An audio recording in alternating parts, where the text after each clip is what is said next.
So welcome to the red stripe third Kup Fundamentals for Taekwondo. We're starting with upset fingertip thrust, Dwijibun Sonkat Tulgi.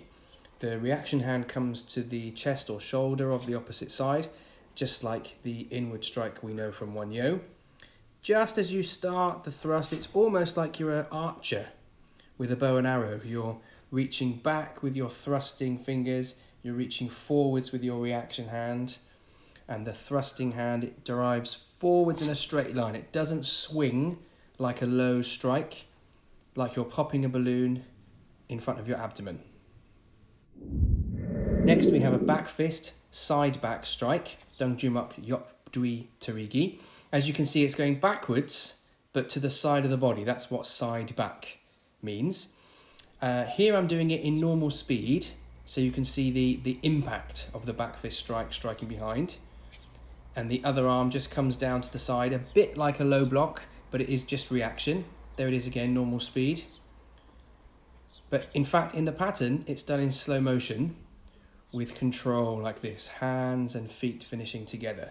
It can be useful to practice it full speed to get the application, but it's slow motion in reality. Next we have the X-fist pressing block and the twin vertical punch, which in Taige are done in continuous motion. Here they are slowly.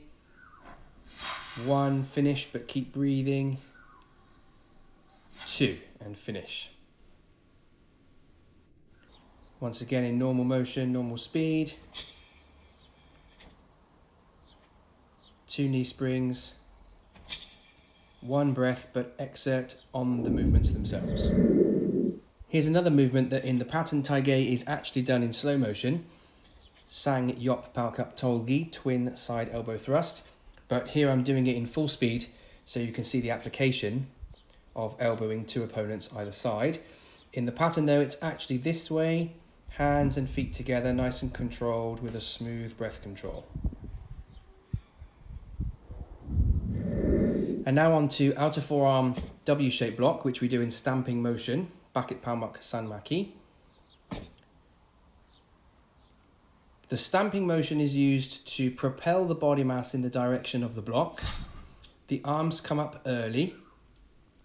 The stamping leg swings forwards and up a bit like a rising kick. And the blocking arm is delayed slightly, and then it rotates just as the body stamps into place. Here's the combination of 6 blocks in the pattern Taige.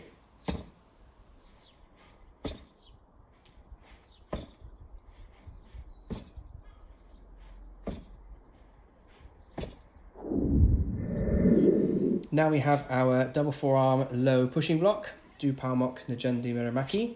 A pushing block just means that the application is to push away the kick. Notice that the arms move in a small, ever so slight circular motion.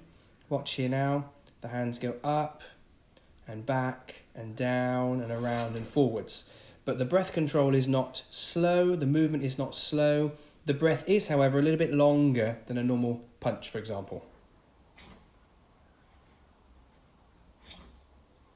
Notice the breath's just a little bit longer than normal, but the application speed of the block is not changed. Next is the upward knee kick, Olio Morup Chagi. The hands in the previous position are in the place as if you are grabbing the back of someone's head, and the application is that you're pulling the head towards your chest, so the hands are coming to the chest, and that means that your opponent is being pulled forwards, which would make them lean forwards, so that your knee can attack up into their stomach area. Next we have another thrust, Open Suncut Tolgi, flat fingertip thrust. I'm showing it here in the combination from the pattern. We have a side front snap kick, followed by balance, control, and thrust. In slow motion, let's watch it now.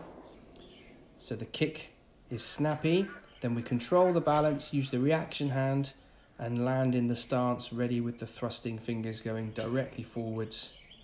The target could be the throat or the eyes. It's a high thrust in the pattern, so we make it eye level in the pattern. And here's the entire combination.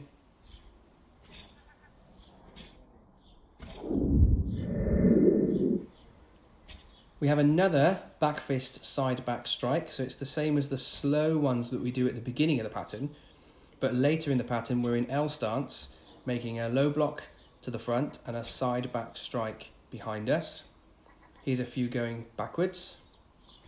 We keep looking forwards because it's more important to defend yourself against the possible kick to the front. That's what the low block is for. It's more important to look that way than it is to look behind and strike.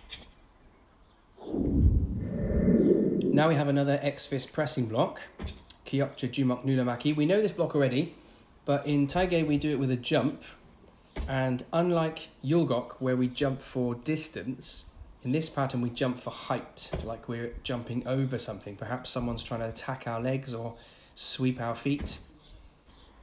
So we jump up and down. Here it is in slow motion. As soon as the body is ready to jump, the arms go up, so that as you land down, the arms travel down at the same time.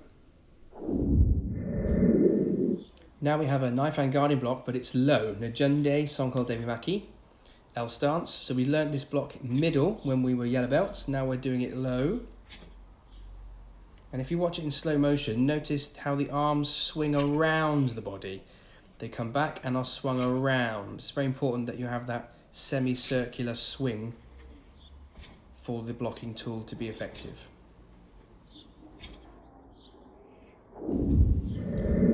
And the final fundamental sequence from this grade is the knife and guarding block low, followed by an extension into walking stance and circular block.